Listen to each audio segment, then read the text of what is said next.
Hi everyone, I'm Sasha. Thanks for being here for 12 days of yoga, and today we are touching on twisting.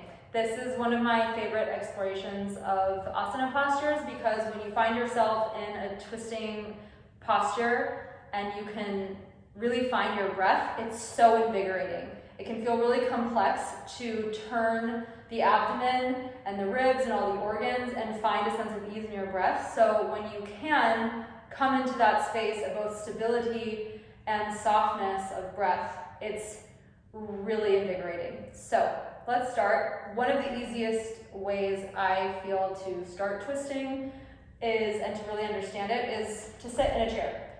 So you can start with the feet forward, the knees are over the ankles. If you find that your knees are either collapsing or widening, you can use a block or something stable like a block to help keep the legs hip width apart. So start by getting grounded in the legs and the feet, sitting up tall and turning, just kind of letting yourself go and swing to the right. And if you have an Iyengar chair or a chair where you're able to sit to the side, that might even be more exciting. Whoop. And you can just grab both sides of the chair, like so. And you use that to turn yourself. So I'll do it facing, so you can see. And again, I find stability first in my sits bones and my feet. This one's quite narrow, so if your butt doesn't fit on the side of the chair, don't worry about it, do it the other way. But if you have a back of a chair where you can grab, then that's great. And you can pull with this front hand and push with this back hand and keep going up so the sits bones go down, the feet go down. If your knees are way up here, you have to sit on something higher. If you've got long legs, I don't, so I'm okay here. If your feet, if you feel like you're seated up here, you have to lift the feet up so that you find this 90-degree angle. So once you've got your twist, you're pulling with this hand, you're pushing with this hand, or if you're just seated forward and you're turning, you're pushing onto the leg with the opposite hand, and you're kind of push-pulling with this other arm.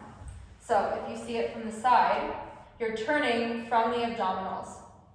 So there's a lift up as the pelvis and the feet go down. The elbows can widen here, and you turn from the belly, and then the ribs, and then the chest. So you're not trying to pick your butt up, you're not trying to glue it down, you're letting it breathe.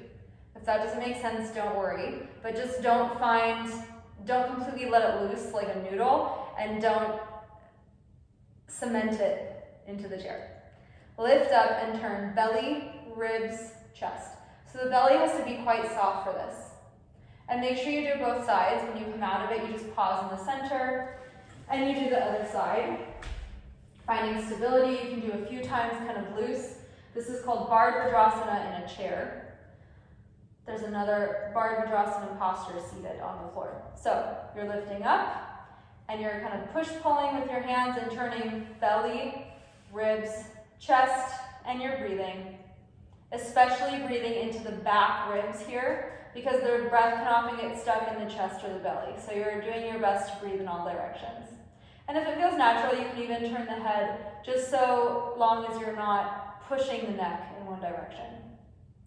And you're lifting and turning as much as you can, and then you're coming to center. And let's do one in a lunge. So you can remove the chair. There's lots of different ways to twist. You can sit, you can stand, sit on the floor, do inversions. So we're just touching on a few of them today. But for me, it really starts with a steady base. And then the breath circulating into the spine. So the spine is neither compressed this way or throwing the lumbar into the front of the body. There's lift, okay? So let's come into a lunge. So you can put the fingers down, step one leg back, and put this back knee on the floor. I have my right foot forward, my left leg back. So we're just gonna start with one hand on a block, since that might be a nice modification for you. This bottom shin, I'm going to point the toes and press it down. The top foot, I'm going to press it down. This top hand, I'm going to press into the block. And I'm going to start turning. So this right hand I'll put on the hip, and I'll start turning from belly, ribs, and chest. I turn, and I'm just gonna look right in front of me. I'm not gonna look up yet. But I am gonna roll this top elbow back as the front knee bends. So it's kind of like you're squeezing an imaginary block between your legs, even though they're asymmetrical here.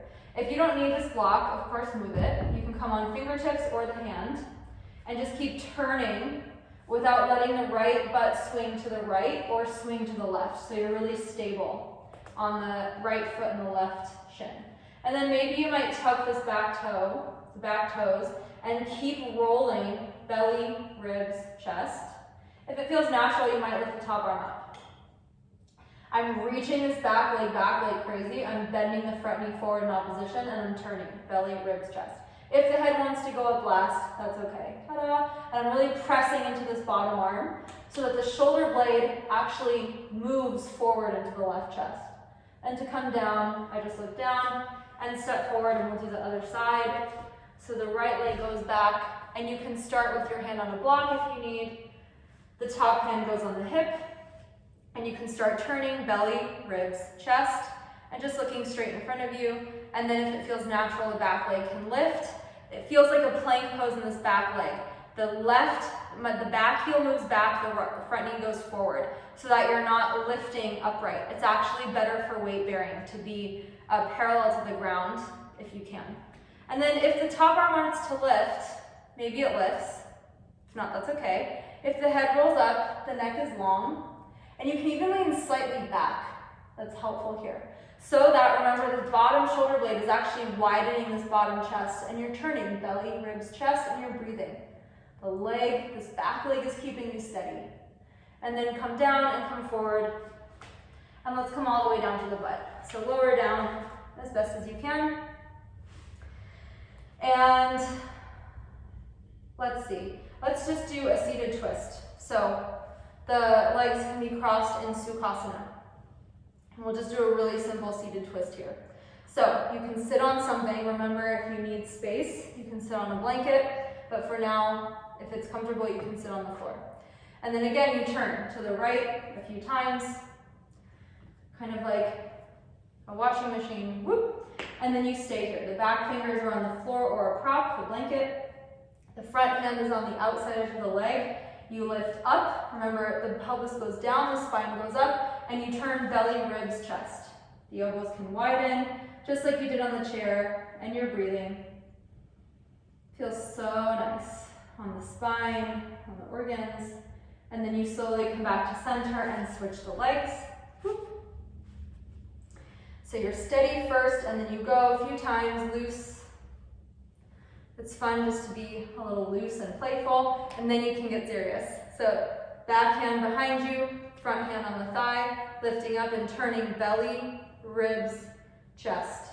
And remember, can you breathe into the back of the ribs here? Keep the eyes relaxed. You can always just look forward. You don't need to turn the head, not necessary. Necessary to breathe. And then turn forward and shake the legs. And we'll stop there for now. So wherever you're at in your twisting postures, whether they're beginning or advanced, I hope that you can take what we've done thus far with the modifications, the standing poses, and the stability of the legs, and even the forward bending, that lengthening of the spine and the opening of the collarbones, even when we are in forward bending postures. The same goes for twisting. So when you're twisting, you can keep the collarbones wide.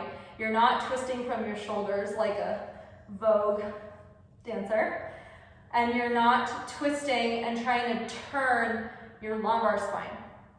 The spine does spiral around its own axis. Sometimes there are open turns, and that can be called parshva, or side body type open twists. But when you're revolving from the abdominal, so there has to be a softness in the belly. There's a lift in the side of the ribs, and so as the belly turns, the ribs can turn, and the whole shoulder girdle that is attached to the collarbones can turn together. It's kind of like the shoulder blades just find this nice little place on the upper back, so the collarbones can stay wide and you don't compensate and try and turn from your shoulder, even though it makes a nice pose. So that's it for now. Thanks for being here and for your attention. I hope you can apply this into your practice, and take good care of yourselves. I'll see you for the next video.